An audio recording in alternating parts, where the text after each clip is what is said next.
I was 7 years old, I walked in the Nordstrom fashion show at my local mall, which was the most glamorous thing I'd done to date and still probably ever.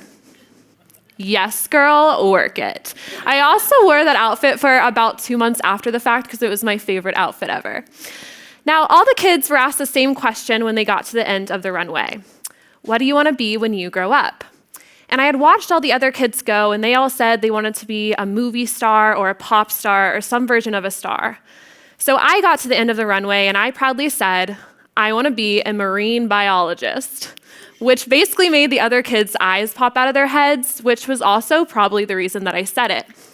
You see, I did like dolphins, and I figured that because I did, I could probably devote my life to the study of all sea animals, but more so than dolphins, I liked big words and using them to impress other people. And yes, marine biologist was a big word when I was 7. Such is the time later that year in my 2nd grade class when I raised my hand to proudly spell metamorphosis, and the teacher was so shocked that she called my mom on the spot. Little did she know that that was also the name of the Hilary Duff album that debuted that year that was my favorite, and that I had a photographic memory, but alas. Now, if you had gone back to 2nd grade me and told her that in 5th grade she would win the spelling bee, it would seem like a natural evolution from the starting point. But if you had gone back to 2nd grade me and told her that at age 23 she'd be standing here on this stage giving this talk, it might be a little fuzzier to see. Trying to borrow a term from our pal Hilary Duff with metamorphosis, the caterpillar has no idea the full scope of the wings and the colors that it will one day have as a butterfly. It just keeps on keeping on, leaning into its own evolution. There's a quote that I love that says, if you want to make God laugh, tell him your plans. But this quote often provokes some serious defensiveness, because if we think going to a creator right now and telling him the plans that we have for our lives, and then them laughing in our faces when they know how it's going to turn out, is a little bit worrisome. So perhaps a better way to think through this quote is to think back to about 5 to 10 years ago and where we thought we'd be now. And that might make you even laugh. I like to think of life as the game board of chutes and ladders. So you spin the arrow, you see how much further you have to go, and then you might land on a ladder, which gets you further in life. And so I think of these as like the promotions or the jobs that you land or the opportunities that you really think are getting you closer to your life goal. But then there's the chutes or the slides, and these are the rejections and redirections and times that we think we're going backwards. But if you look closer at the board, you'll see that sometimes you go down a chute only to find a bigger ladder that takes you somewhere else. Or you go up a ladder to go down a bigger chute that leads you back down. So none of it moves forward in a straight line. And a story that I love about this is the story of the actress Charlize Theron. And she moved from Johannesburg, South Africa to Hollywood when she was young to pursue her dream of being an actress. And when she got to Hollywood, she went to the bank to withdraw some funds, and the bank teller told her, I'm sorry, but we can't withdraw funds because it's a South African bank account. So she had no money. And understandably so, she threw a fit in the bank. She had a complete meltdown. Now, you would think that this would be a chute all the way down to rock bottom, but a fellow bank goer happened to be Hollywood manager John Crosby, who saw her throw her fit and signed her on the spot. And John Crosby was how she got her first real start in Hollywood. Now, I love this story because it shows how much magic happens behind the veil. She went down a chute, and about 5 minutes later, she went up the tallest ladder she could find. And so often, we don't know where our chutes and our rock bottoms are going to lead us. But one thing's for sure, and that's that we hate the uncertainty of it all. And you can't really blame us, because going back to the caveman days, we couldn't just not be okay not knowing whether the sound outside of our cave was a lion, hungry, ready for dinner, and ready to eat us, or just the wind going through the leaves. But how uncomfortable does it really make us? There was a 2016 study that conducted how uncertainty impacts human stress responses. And it was done by hooking participants up to an electric shock machine. Don't worry, it was very minor electric shock. This was 2016, people. So there were 2 rocks that the participants saw, and one rock had a snake underneath. And their task was to choose the rock that did not have the snake underneath, or else they'd get shocked. Now, at the beginning of this experiment, they were coping with what we call irreducible uncertainty, which is the type of uncertainty that, try as you might, you simply can't beat.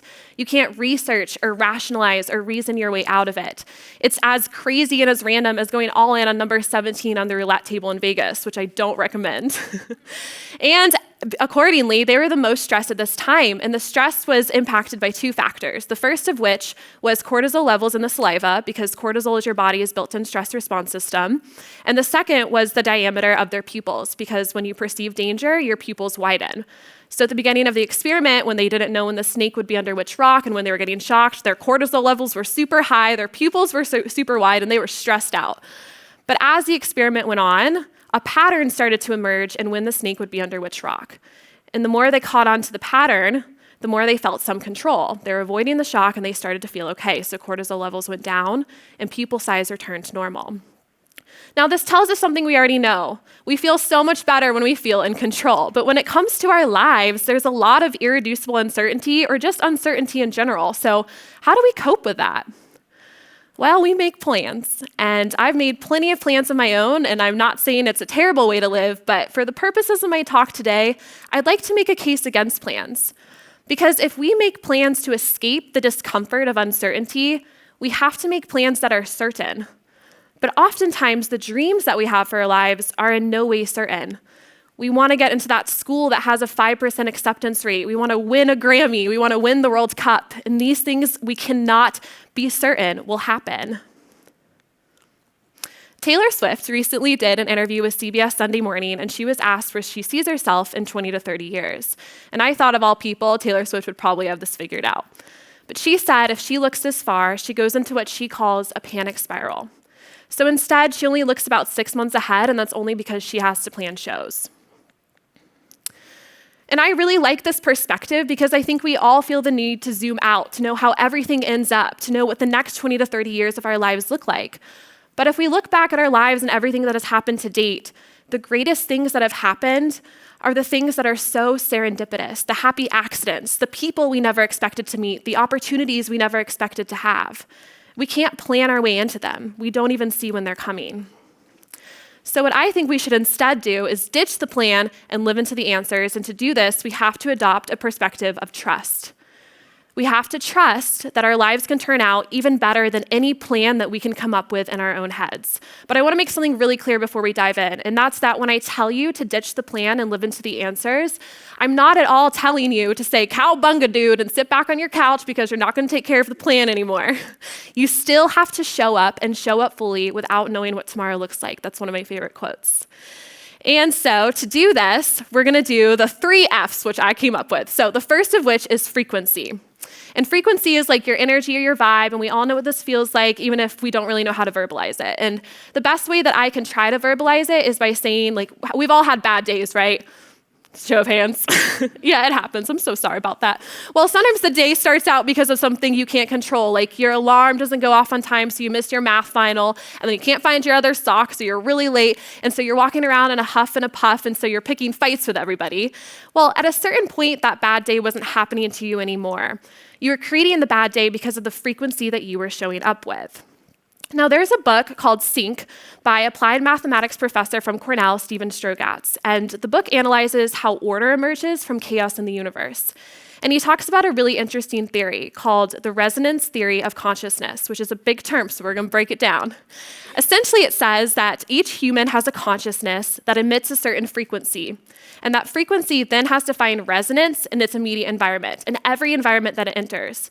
So right here now, in this room, the energy that's in the room is very unique to this room, and we're all contributing to it, not just the speakers, not just the organizers, all of us, because we're all here and we're all finding a resonance.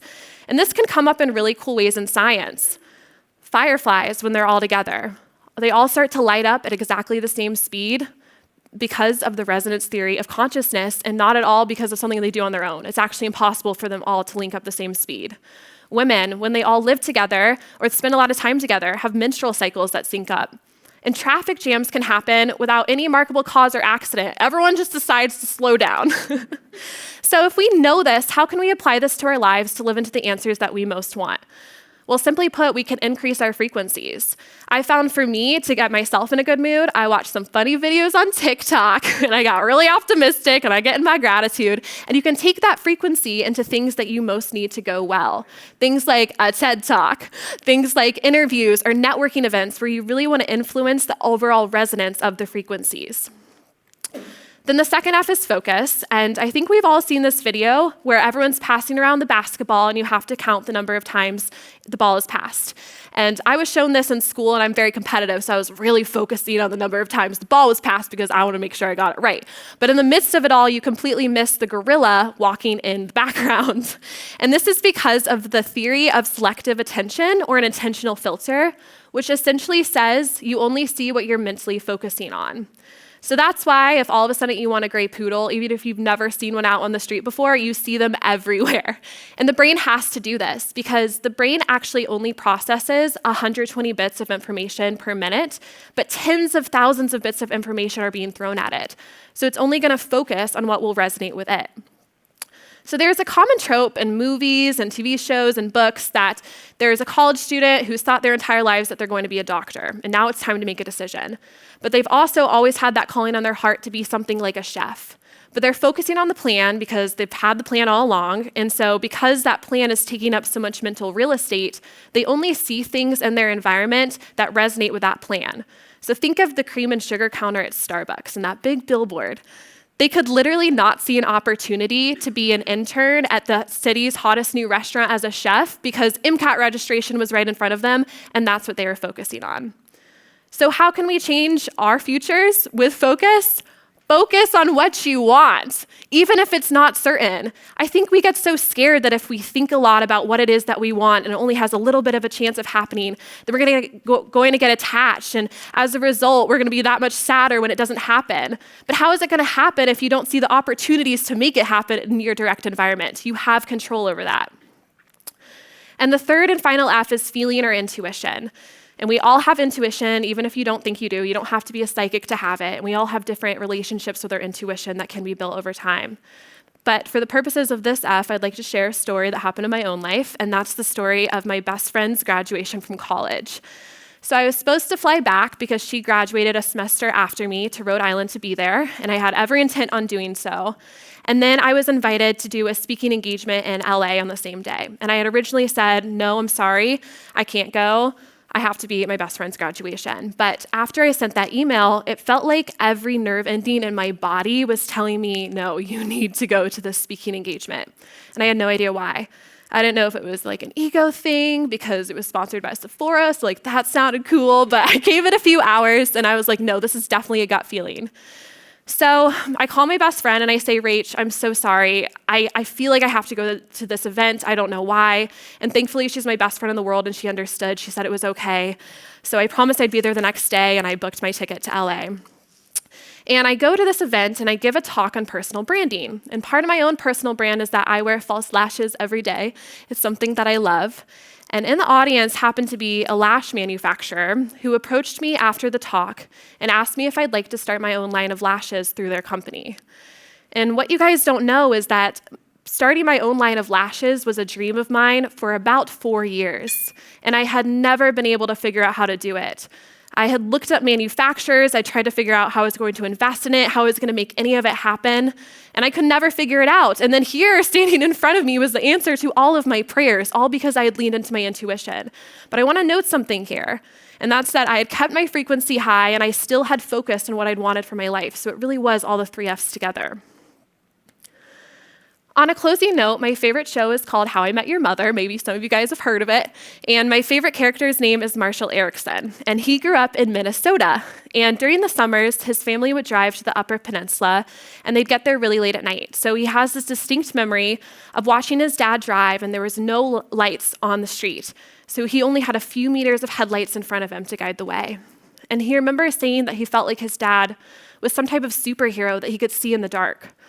And in an emotional episode, his father tells him, Marshall, I couldn't see worth a darn either.